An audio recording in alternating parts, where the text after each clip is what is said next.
하나님 말씀은 로마서 8장 12절에서 17절까지 말씀입니다.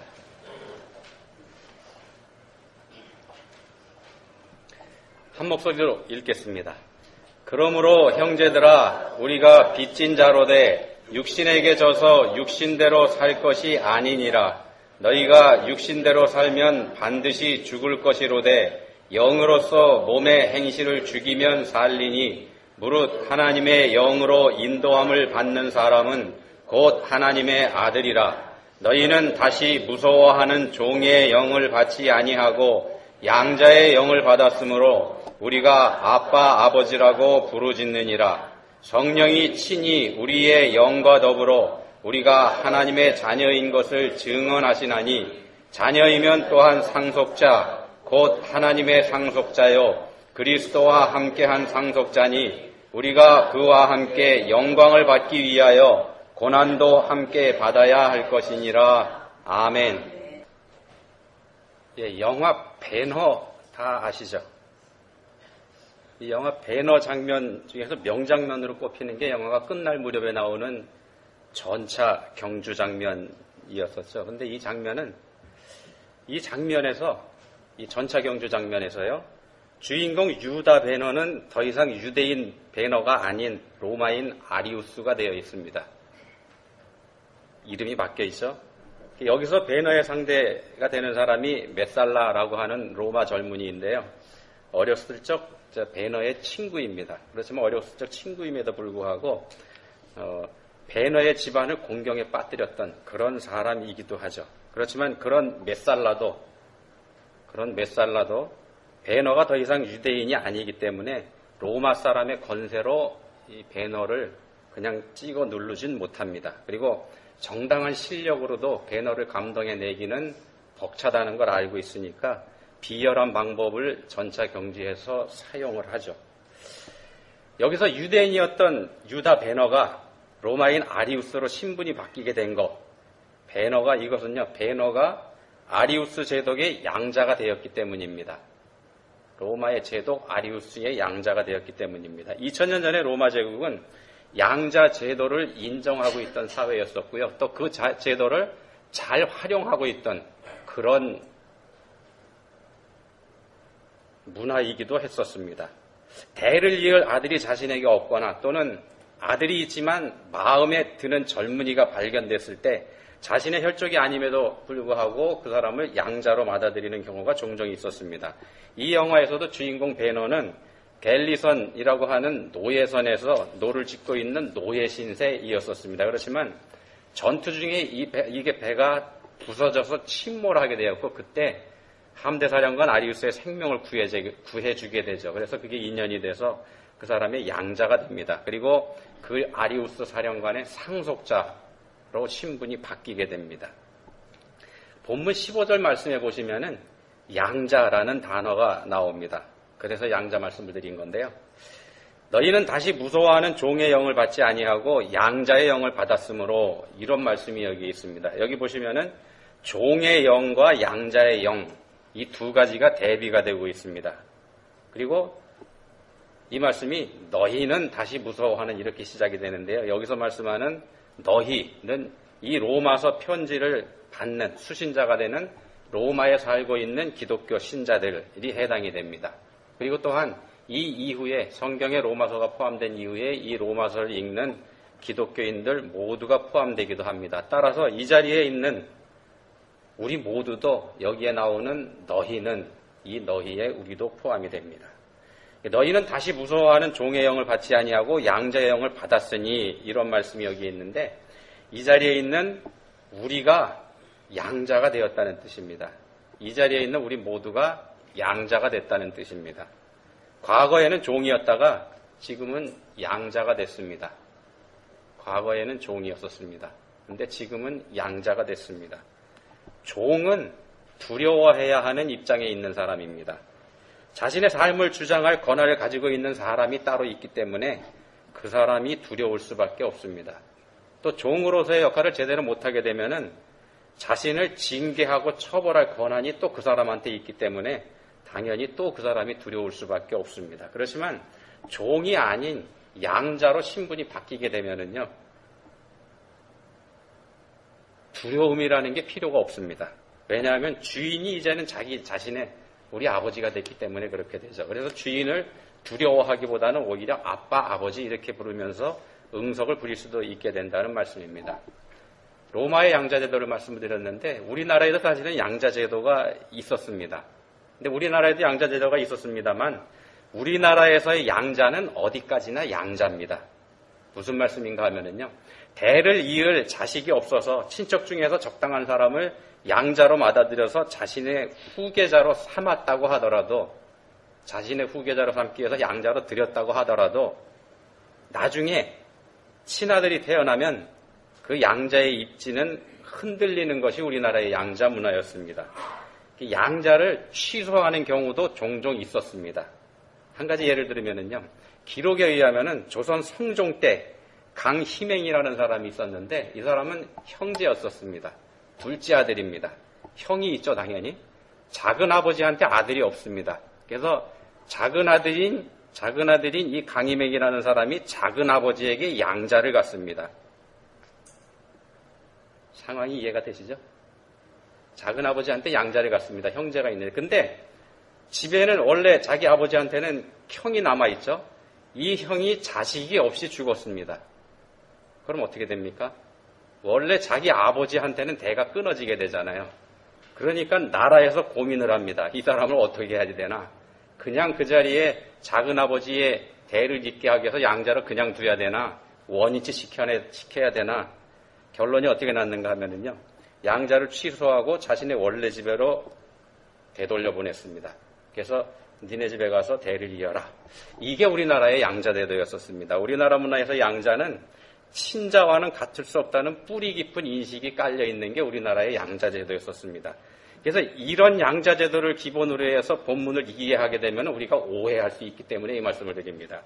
그렇지만 로마의 양자제도는 그렇지 않습니다. 우리 거하고는 다릅니다. 로마에서는 양아버지하고 친아버지 사이에서 계약을 양아버지, 친아버지 사이에서 맺고, 그리고 재판관 앞에 갑니다. 재판관 앞에 가서 이 아이의 부모가 바뀌었다는 걸 재판관한테 확인을 받고 확정 판결을 받는데 여기에 7명의 증인이 세워지게 되어 있습니다. 이런 절차를 거쳐서 양자가 되면은 양자가 된 사람은 친자하고 동일한 권리를 갖게 됩니다. 친자하고 똑같습니다. 종종 아버지가 세상을 떠났을 때 그의 재산이 그 양자한테 돌아가는 것을 싫어하고 시기하는 친척들이 상속을 방해하는 예도 있었던 모양입니다. 그런데 그렇다고 하더라도 7명의 재판 때 세워졌던 7명의 증인들 중에서 단 한 사람만이라도 그 사람이 이 집의 양자가 된 게 맞다 이렇게 증언해 주기만 하면은 아무도 더 이상의 이의를 제기할 수 없는 게 당시의 로마법이었었습니다. 본문 16절에 보시면은 성령이 친히 우리의 영과 더불어 우리가 하나님의 자녀인 것을 증언하시나니 이런 말씀이 있는데 이 말씀의 배경에는 바로 이런 로마 사회의 양자 제도가 있는 겁니다. 실제로 로마 역사에 보시면은요, 친자가 양자한테 밀린 예도 허다합니다. 예를 들면 우리가 잘 아는 네로 황제 있죠. 네로 황제는 로마 황제 클라우디우스의 양아들입니다. 친아들이 아닙니다. 양아들로 들어갔는데 이 양아들인 네로가 클라우디우스의 친아들인 브리타니쿠스를 밀어내고 로마 황제가 된 사람입니다. 이런 예가 로마 역사에는 심심치 않게 있습니다. 이 로마서를 수신하는 로마의 기독교인들은 이런 로마의 풍습과 제도에 대해서 잘 알고 있는 사람들입니다. 그렇기 때문에 바울 사도가 바로 이 로마의 양자 제도를 들어서 우리하고 하나님과의 관계가 어떻게 바뀌었는지 그걸 설명하는 게 본문이라는 말씀을 드리는 겁니다. 그래서 우리가 양자라 그러면은요, 우리 양자가 됐다고 말씀드렸잖아요. 우리가 양자가 됐으면은 그러면은 하나님의 친자는 누구냐? 당연히 독생자로 이 땅에 오셨던 예수님이 친자가 됩니다. 그래서 우리나라 문화에서 보면은 비록 우리가 하나님의 양자가 되었다고 해도 성부 하나님의 상속자로서의 권리는 친자인 성자 예수님에게 있는 거지 양자인 우리에게는 사실 돌아올 몫이 별로 없다. 우리 문화에서는 이렇게 봅니다. 그렇지만 로마서에서 말씀하고 있는 건 그런 뜻이 아니라는 겁니다. 그래서 양쪽 양자 문화를 비교해 드린 겁니다. 양자인 우리도 같은 혜택을 누린다는 게 하나님의 뜻이라는 겁니다. 그래서 본문 17절에도 보시면은요. 자녀이면 또한 상속자, 곧 하나님의 상속자여 그리스도와 함께한 상속자, 이런 말씀을 여기서 하고 있는 겁니다. 당시 로마의 법에서는 법정에서의 확정 판결로 양자가 되면요, 양자가 된 사람의 신분은 그때부터 완전히 달라집니다. 그를 낳아준 부모는 더 이상 그 사람을 자신의 아들이라고 주장할 수가 없습니다. 양자가 된 본인도 자기를 낳아준 부모를 자신의 부모라고 주장할 수가 없습니다. 그래서 과거의 부모, 지금은 양자가 됐지만 자기를 낳아준 부모에게 엄청난 빚이 있다. 그랬다고 하더라도 그 빚쟁이들이 이 아들한테 와서 당신 부모가 나한테 진 빚 대신 갚아라 이렇게 얘기할 수 없다는 겁니다. 그 관계가 완전히 끝난 겁니다. 청산이 된 겁니다. 과거의 부모는 완전히 남이 되었습니다. 우리가 죄의 밑에 있다가 하나님의 양자가 됐다는 것은 죄하고 완전히 거래가 끝났다는 뜻입니다.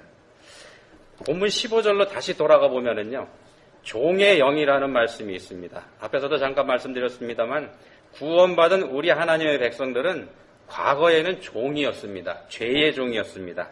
죄의 종이었기 때문에 두려워하는 처지에 있었습니다. 그렇지만 지금은 아닙니다. 이제 우리는 하나님의 양자가 됐습니다.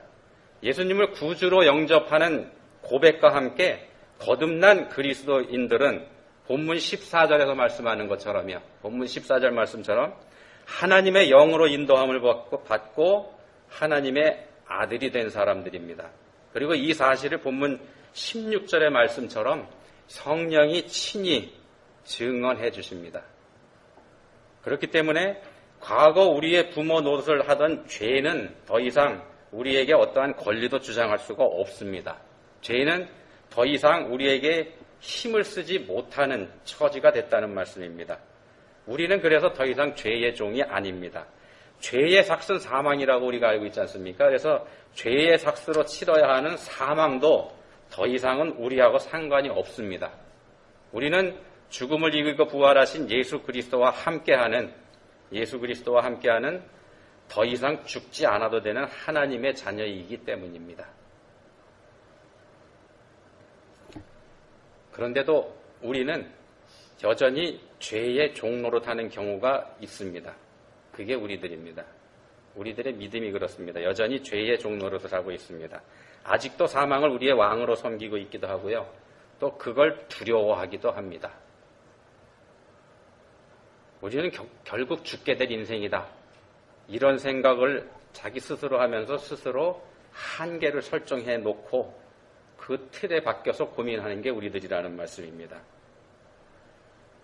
그리고 사탄도 이거를 이용을 합니다.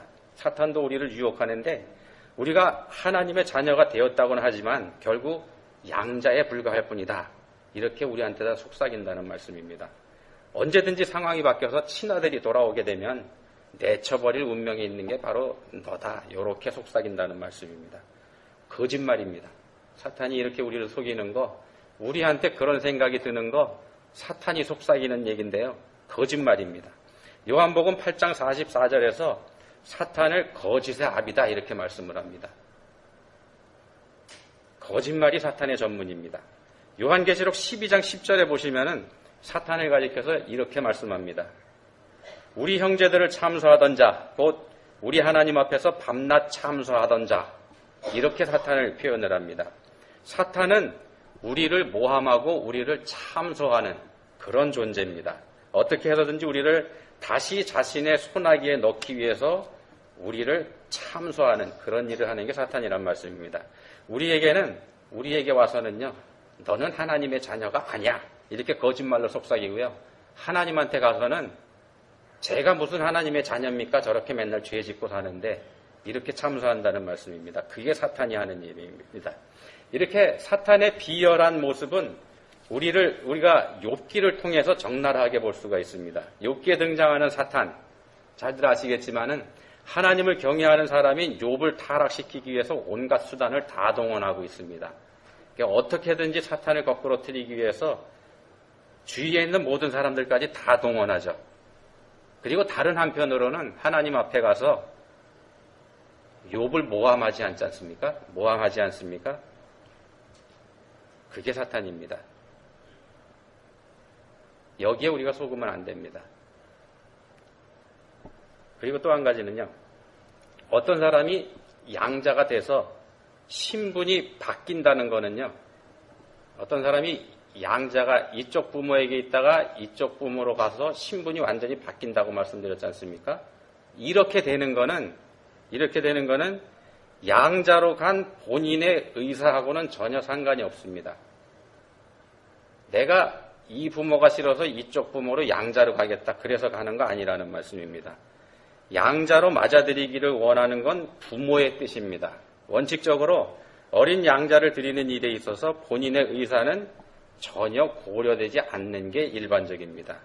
우리가 하나님의 양자가 된 거, 우리가 하나님의 아들과 딸로서 거듭나게 된 거, 이거는 우리의 뜻이나 우리의 의지로 된 거 아니라는 말씀을 드리는 겁니다. 본문 14절 말씀처럼요. 하나님의 영으로 인도함을 받아서 하나님의 아들이라 일컬음을 받게 된 게 우리라는 말씀입니다. 이거 우리가 구원받은 것은, 우리 구원받는 건 믿음으로 받는다 그러지 않습니까? 그러니까 우리가 구원받는 것은 믿음으로 되는 것이기 때문에 우리가 자칫 우리한테 그만한 믿음이 있다, 구원받을 만한 믿음이 있다, 이런 착각에 빠질 수가 있습니다만 사실은 우리에게 믿음이 생기게 된 것 또한 하나님의 은혜로 된 겁니다. 옛날 이스라엘 사람들을 하나님께서 찾아가셔서 그 사람들에게 하나님 자신의 존재를 알려주셨기 때문에 그 사람들이 하나님의 존재를 알게 됐고요. 하나님의 백성이 또한 될 수 있었습니다. 그것처럼 우리에게도 하나님께서 찾아와 주셨기 때문에 우리 또한 하나님의 존재를 알게 된 거고, 또 그 하나님께서 우리를 너무나도 사랑하시기 때문에 독생자 예수 그리스도를 우리를 위해서 내어주셨다는 사실도 알게 되었다는 말씀입니다. 만약에 하나님께서 우리한테 이렇게 우리가 이런 사실을 알게 되는 이 은혜를 베풀어 주시지 않으셨다면 우리는 결코 예수님의 십자가 사랑은커녕요, 하나님이 계신다는 하나님의 존재조차도 깨달을 수 없는 입장에 있다는 겁니다. 성부 하나님께서는 우리에게 은혜를 베풀어서 우리를 구원하려는 계획을 세워주셨고, 또 성자 하나님께서는 그런 아버지 하나님의 뜻에 순종해서 우리를 향한 사랑을 몸으로 실천해 주셨습니다. 그리고 성령 하나님께서 그런 하나님의 은혜와 사랑 안에 우리가 있음을 알게 하셨기 때문에 우리가 믿음을 가질 수 있었다는 말씀입니다. 우리가 구원받고 하나님의 자녀로 거듭난 것, 그것 전적으로 하나님의 은혜로 된 일이라는 말씀입니다. 그렇기 때문에 구원받은 우리 하나님의 자녀들이 하나님의 품에서 다시 떨어져 나가서 멸망의 길로 빠질 염려도 사실은 없습니다. 우리가 우리의 믿음으로 구원받은 거라면, 우리가 우리 믿음으로 구원받은 거라 그러면은요, 우리의 그 믿음이 식거나 변질돼 버리면 우리는 다시 사망의 종으로 되돌아갈 수밖에 없지 않겠습니까? 그래서 영원히 죽어야 할 운명에 빠질 수밖에 없습니다. 그렇지만 우리의 구원이 하나님의 은혜로 된 것이기 때문에 우리를 구원하신 하나님의 그 은혜가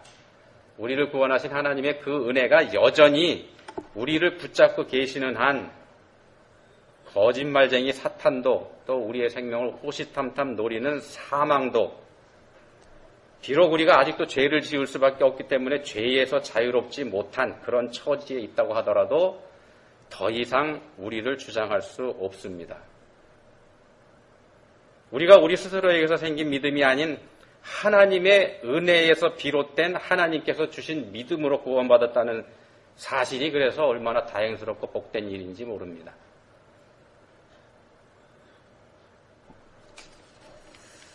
우스갯소리 하나 할까요?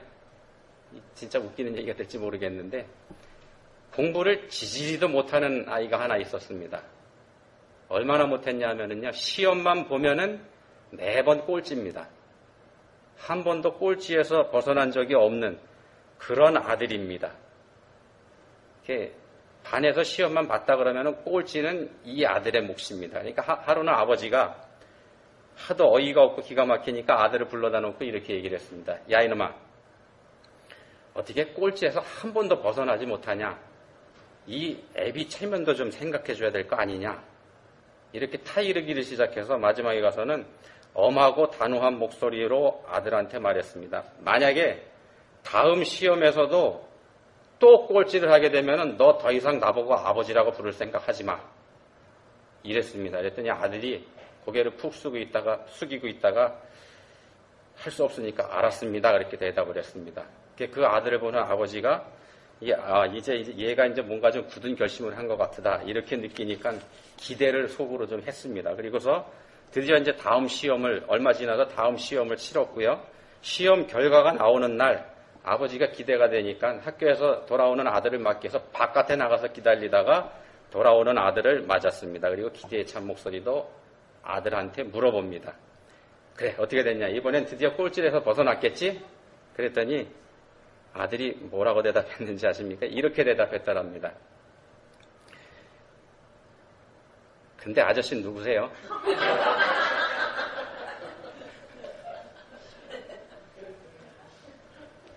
아버지 입장에서는요, 아들이 아무리 꼴찌만 한다고 해도 여전히 아들은 아들입니다.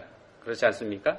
비록 아들에게 압박을 가하고 일종의 협박을 하긴 했지만 아버지 입장에서는 얘가 내 아들이라는 사실을 바꿀 생각 추호도 없습니다. 근데 아들은 염치가 없죠. 염치가 없는 아들은 스스로 아들의 자기를 지킬 면목이 없었습니다. 아버지는 안 그렇다는 겁니다. 아들은 그럴지 몰라도 아버지는 전혀 그럴 생각이 없다는 겁니다. 누가복음 15장의 탕자의 비유 다 아시죠? 아버지의 가슴에 못을 박은 탕자가 돌아왔을 때 아버지는 그 아들에게 일체의 책임을 묻거나 잘못을 추궁하거나 엄하게 그동안의 행적에 대해서 신문하거나 그러지 않았습니다. 그저 돌아온 아들을 끌어안고서 뭐라고 하냐면요, 이 내 아들은 죽었다가 다시 살아났으며 내가 잃었다가 다시 얻었노라, 이렇게 말했을 뿐입니다. 이 탕자의 아버지의 마음이 우리 하나님 아버지의 마음입니다. 죄 때문에 죽었던 우리가 다시 살아 돌아왔다고 기뻐하시는 분, 하나님은 없다, 난 하나님 모른다, 이렇게 하면서 죄의 길로 뛰쳐나갔다가 다시 돌아온 우리를 무조건 반기고 기뻐하시는 분이 하나님 아버지시라는 말씀입니다. 본문 15절에서는 그런 하나님 아버지를 향해서 우리가 아빠, 아버지라고 부르짖는다, 이렇게 말씀을 합니다. 아빠, 아버지, 우리가 이렇게 하나님을 향해서 부른다는 겁니다. 아빠는 잘 아시는 것처럼 아이들이 쓰는 용어지 않습니까? 그런데 우리말의 아빠하고 예수님 당시에 유대인들이 사용했던 아빠, 이 두 가지가 발음도 뜻도 똑같습니다. 예수님께서 오시기 전까지는요, 이스라엘 사람들에게 있어서 하나님은 벌 주시고 심판하시는 무서운 하나님이었습니다. 엄하신 하나님이었었거든요. 그런데 그렇지만 마가복음 14장 36절에서 예수님께서 하나님을 아빠, 아버지 이렇게 부르십니다. 그리고 그 이후로 하나님은 우리에게 누구보다도 친근한 아빠라는 사실이 새롭게 드러나게 되는 겁니다. 예수님 이후에 우리 예수님을 믿는 하나님의 백성들은 하나님을 아빠로 부르게 됐다는 말씀입니다. 아이들이 아빠를 부를 때는 이것저것 따지지 않습니다.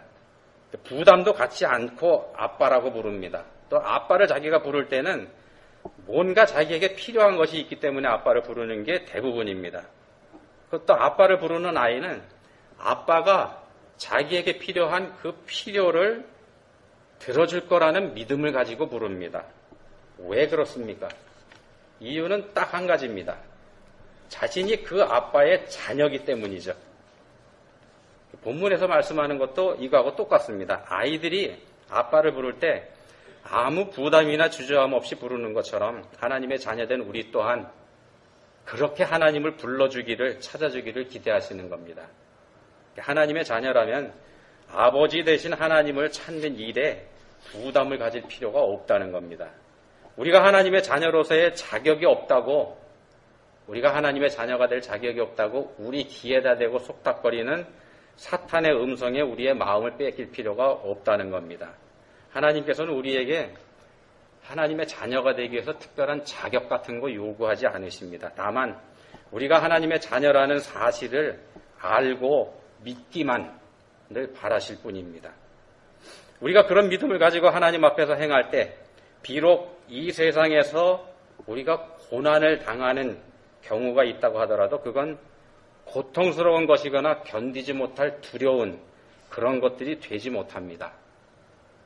두려운 게 되지 못합니다. 우리는 종이 아니기 때문입니다. 자녀인 우리를 지켜보고 계시고 여전히 돌보고 계시는 하나님의 관심과 시선 안에 우리가 들어있기 때문에 그렇습니다. 예수님을 그리스도로 믿고 영접해서 하나님의 자녀가 된 성도에게는 이 세상에서의 싸움에서의 승리, 이 세상 싸움에서의 승리가 이미 보장되어 있습니다. 왜냐하면 우리 예수님께서 사망의 권세를 깨뜨려 버리셨기 때문에 그렇습니다. 우리가 예수 그리스도로 옷 입기만 하면 사망 권세를 깨뜨리고 부활하신 예수 그리스도로 옷 입기만 하면 사망은 더 이상 우리를 주장하지 못합니다. 우리에게 더 이상 주인 행세하지 못합니다. 우리가 이 세상을 사는 동안에 우리에게 고통스러운 순간이 있다고 해도 그건 잠깐 있다가 사라지는 현상일 뿐입니다. 예수님께서 이미 이 모든 것, 우리가 당하고 있는 이 세상 삶의 고통이나 어려움 이거 다 겪고 견디고 이겨내셨기 때문에 그렇습니다. 그리고 그런 문제들을 이미 다 해결해 버리셨습니다. 아버지 하나님의 뜻과 은혜 안에서 그렇게 하셨습니다. 이미 끝난 얘기입니다. 하나님은 우리 아빠가 되시고 우리 아버지가 되십니다. 그런 하나님께 여러분들이 가지고 계신 모든 것 다 맡겨보시기 바랍니다. 기도하시겠습니다.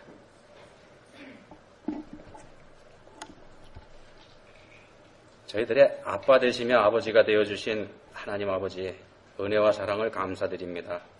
죄와 사망의 자녀이던 저희를 아버지의 은혜로 선택해 주시고 구원해 주시고 귀한 자녀의 신분을 갖게 해주셨습니다. 이제는 저희가 하나님의 은혜 안에서 아빠 아버지를 부르며 자녀로서의 합당한 삶, 상속자로서의 당당한 삶을 살 수 있기를 원합니다. 저희에게 믿음을 더해 주시기 원합니다. 예수님 이름으로 기도합니다. 아멘.